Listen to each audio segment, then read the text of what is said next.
Hey there folks, it's Aaron here from Push Square. So God of War Ragnarok, it's hands down one of the most hotly anticipated games in recent memory.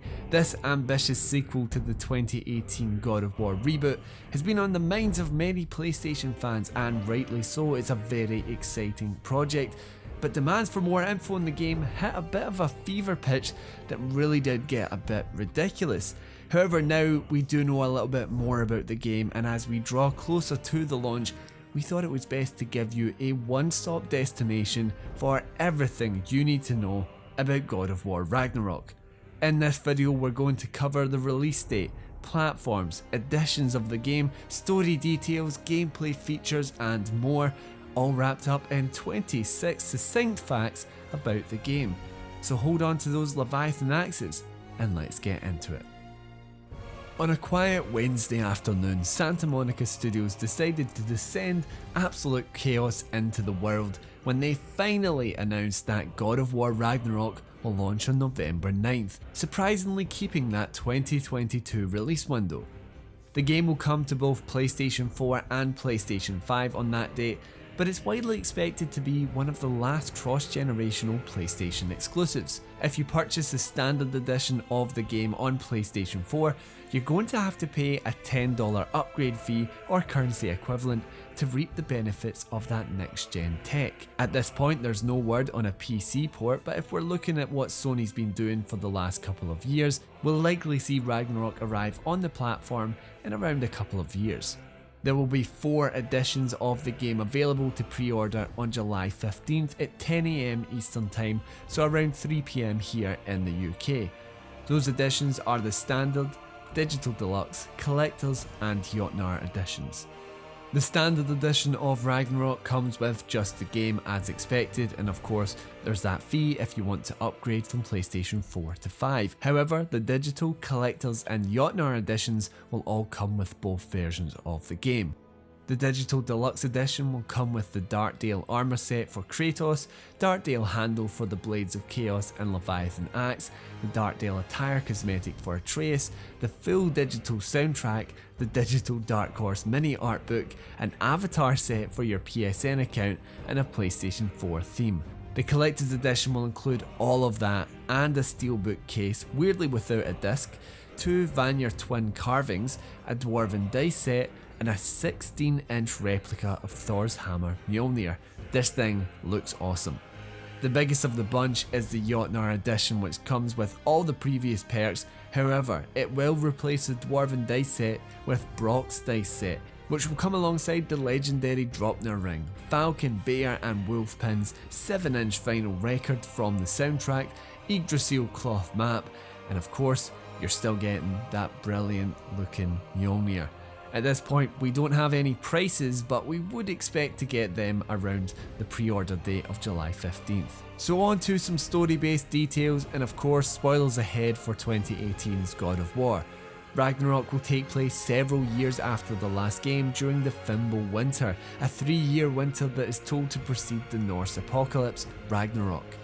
Kratos and Atreus are laying low after the events of the first game, where the grief-stricken Freya promises to get Kratos back for murdering her son Balder. But on top of that, everyone's favourite grump is also fiercely protective over the secret that his son Atreus is actually Loki, the god of mischief, part giant and part god. However, it's also something that Atreus is described as being deeply curious about, as he yearns not just to learn about who he is, but who he could be. Of course, the two's fate is tied to the impending Ragnarok, which is said to be a deadly clash between the giants of Jotunheim and the Asgardian gods that will leave the 9 realms in flames. Atreus is eager to discover how to avert this disaster, while Kratos feels that further entanglement with the gods will only bring torment. The father-son dynamic was obviously a massive part of the first game, and it doesn't just stop after spreading Kratos' wife's ashes. There will be continued strain between the two as Atreus struggles with his identity and role in Ragnarok, and Kratos desperately tries to protect him. However, we know they can't stay in hiding forever. It wouldn't be much of a game if they did, and their journey takes them out into the danger once more, where the duo will come face to face with the mighty Thor, a villainous character heavily referenced although not featured in the previous game. While we don't know exactly what role he will play, we do know that he isn't going to be best pleased about Kratos killing his sons Magni and Modi and his half-brother Balder. Thor within this universe is said to be the biggest butchering bastard in the 9 realms, so it may be a little different from the ongoing MCU interpretations that everyone's been used to.